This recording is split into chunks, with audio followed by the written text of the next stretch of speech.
Hey you guys, this is Alicia and I'm so excited. I am doing a tutorial today. As many of you know, I am hosting an embellishment swap.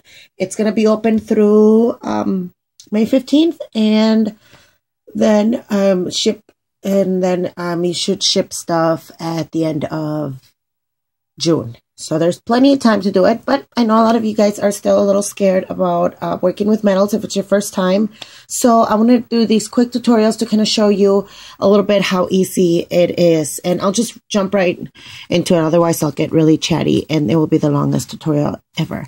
So I'm going to have some smaller metal kits already at my store.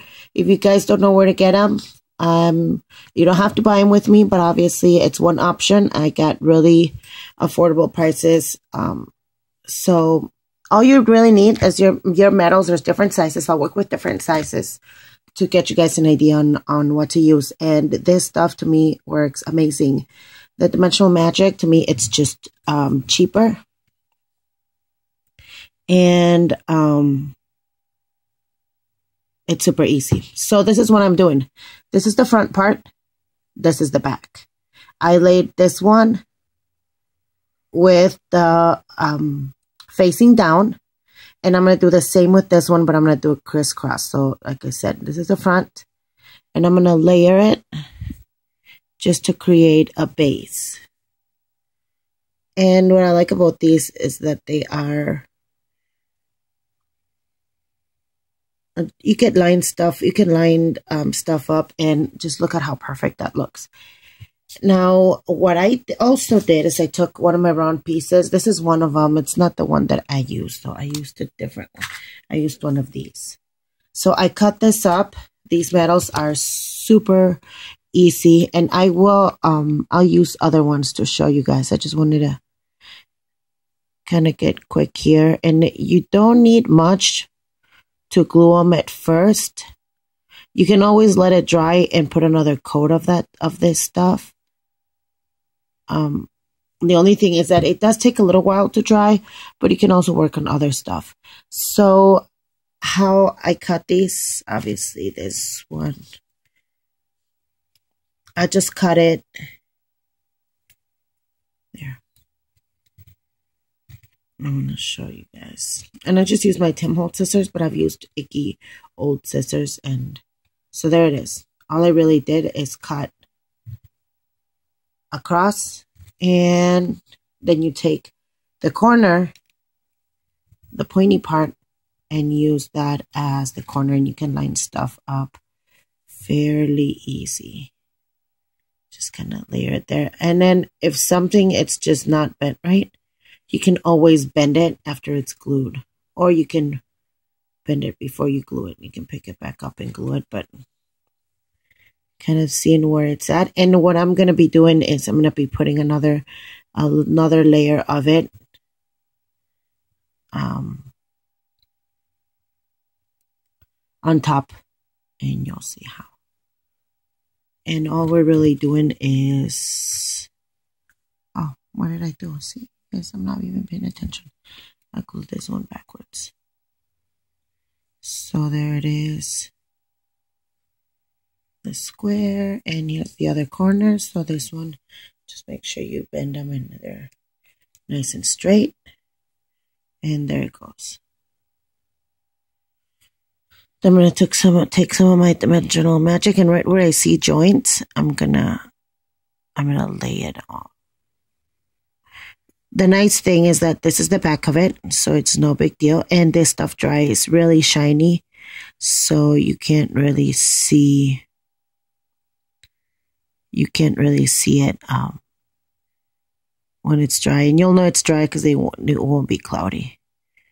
And then I'll put another layer when it's on top. Now, the easy way of doing it, now that's if you don't have corners. These corners, and I'm going to have some of these in my kit. These are super easy because all you do is you take, where's another one? Here it is. You take the corners, make sure that the bumpy part is facing down because we're doing it backwards. And then just take, let's say one of these ones. Actually, if I'm going to use this bigger one, I'm going to lay this one first, because it's a lot easier to glue these on top of this one. Bumpy part down, because I'm doing it backwards. And then I pretty much want to glue them right where you see the biggest metal piece. And it's going to be down. And depending on how big or how small I want it, it's how much I'm going to go to the front or how much I pull back out. And now that I know where that stuff is, I just got to match it with this side. So when I put the other one, they said the bumpy part, the front, is going to be facing down. And there it is. And I can pretty much just move it. Like I said, it's going to take a little bit to dry, but you can put a little bit more on some of the joints. And then when it's dry, you can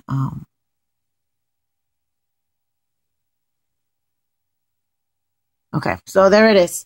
As simple as that. And you guys can get as creative as you want. You can take one of these pieces, put it this way, and it won't be a perfect square, but it would be a tile that you can easily embellish.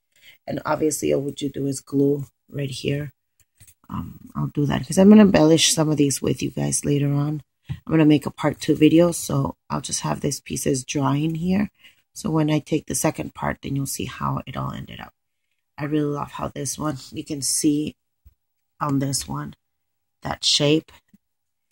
Super cute. And then I'm just going to quickly cut these with you guys just to show you. Always try to cut, see I'm cutting right there. Always try to cut where it looks like the middle. There it is. Easy peasy. That looks like the middle. Boom. And then that looks like the middle. Right there, looks like the middle.